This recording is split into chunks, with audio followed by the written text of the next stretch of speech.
எதுக்கு இதெல்லாம் வாங்கிட்டு வந்திருக்க? வேற யாருக்கா இருக்கும் அண்ணி? அவன் பொண்டாட்டிக்கா தான் இருக்கும்.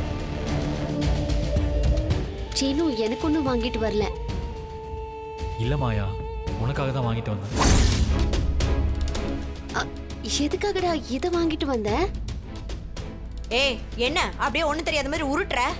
அத நான் வாங்க சொல்லவே இல்ல அத. ஏய் வாயை மூடுறி. நீ சொல்லாம தான் இவன் வாங்கிட்டு வந்திருப்பானா? நீ தான் ஃபாரின் காரியாச்சே, அங்க போட்டுட்டு திரியற மாதிரி இங்கேயும் போட்டு அலைய ஆசைப்பட்டிருப்ப போல. அத நான் வந்து அமெரிக்கால பிறந்து வளர்ந்தவ தான்.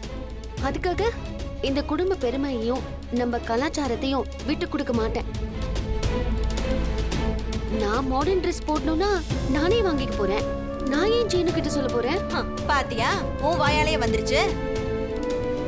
போடு, ஃபாரின்ல போட்ட மாதிரி அப்படியே சின்னதா போட்டு அரைகுறையா போட்டு அல ஜிங்குச்சான்னு திரி.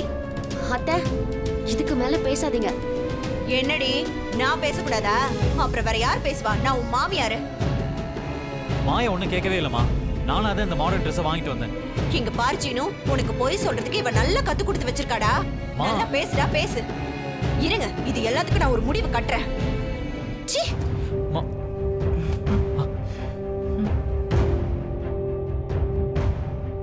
ஷோ சீனு, என்ன சீனு இதெல்லாம்? மாயா,